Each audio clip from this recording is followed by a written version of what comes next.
Mr. Manat Star USA na. So, paano yung communication mo or paano ka na-avoid as Mr. Manhat Star USA? At that time actually, hindi ko in-expect kasi Mr. Grand International first runner-up. But then, kagaya nga sabi ni Sir Brian na, when you're first runner-up, you're still viewed as the, di ba? You're still not the winner, but you're like the first loser. And then, sabi ko, why not this time with USA naman since, American citizen naman talaga ako. And, it's a great opportunity din na magdala ng isa pang another big sash na country. So, ayun, I'm happy na I would be able to compete again this November. May pressure pa, of course, your first runner-up na sa Mr. Grand International na last year. And of course, yung ating Jovi is a reigning Manat Star winner. So, paano yung pressure? Sa akin, I think I still want to enjoy the competition. Ayokong isipin yung pressure. And since ang mangyayari naman, I'll be representing USA instead of Philippines. So, mas malaki yung chance na makuha natin yung title if ever. Kasi kaysa mag back-to-back ng Philippines. So, I think it's a good opportunity din. Hindi ba siya magiging conflict as Mr. Tapos Mr. Manhat Star. So, yung reign ko naman as Mr. Grand Philippines will end in September. And then, as first runner-up, it will end in October. So, pwede na ako lumaban ng November agad as Mr. Manhat Star USA.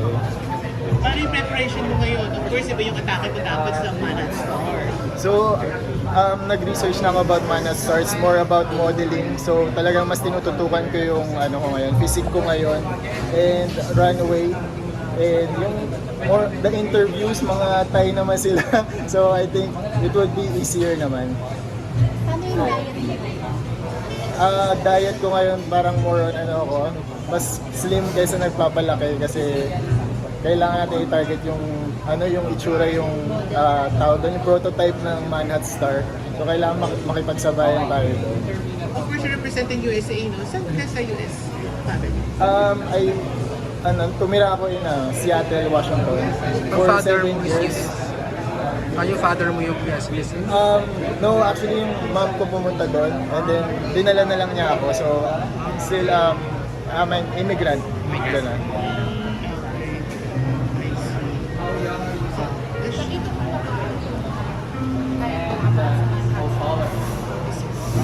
Parang wala pa silang ina-announce na candidates for Manhat Star. I think the registration is still ongoing.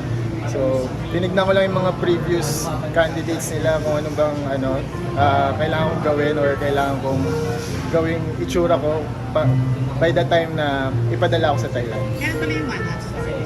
No, I think it will start November 20 hanggang 25. Christian, how was the status of your visa? American citizen na siya.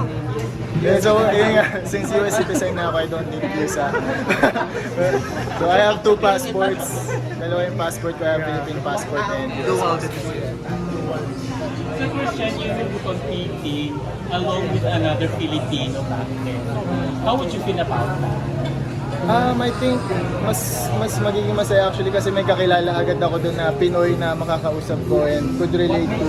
And I think okay naman na may makakausap na ako agad doon. May mga may mga connotations kasi okay, mga impressions na kapag ka maraming Filipino in a pageant, parang nakakapangit ng image para ganun sa isang organization. What can you tell us? Well, I don't think nakakapangit ang image kasi we can't help it na yung Philippines is a big sash naman siya. So talagang siguro talaga tinututukan ng mga Filipinos when it comes to pageantry. Kaya ganun ang connotation nila. And of course, Christian, you're still reigning Mr. Grand Philippines 2022. Ano na lang yung message mo sa, of course, sa magiging successor mo?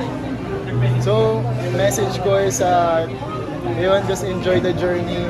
And sana mapanatili natin yung brand na we're still the grandest male pageant and syempre you're the grandest winner. So talagang sana ma-continue niya yung legacy na iniwan ko for Mr. Grand Philippines. Alright, thank you so much. And message to your fans. Ayun, hello sa mga supporters ko and thank you so much for still supporting me. Hanggang ngayon, patapos na yung reign ko and ngayon, may bago na naman tayong sasabakin na laban and sana, sana maramdaman ko pa rin yung supportan. Ayun.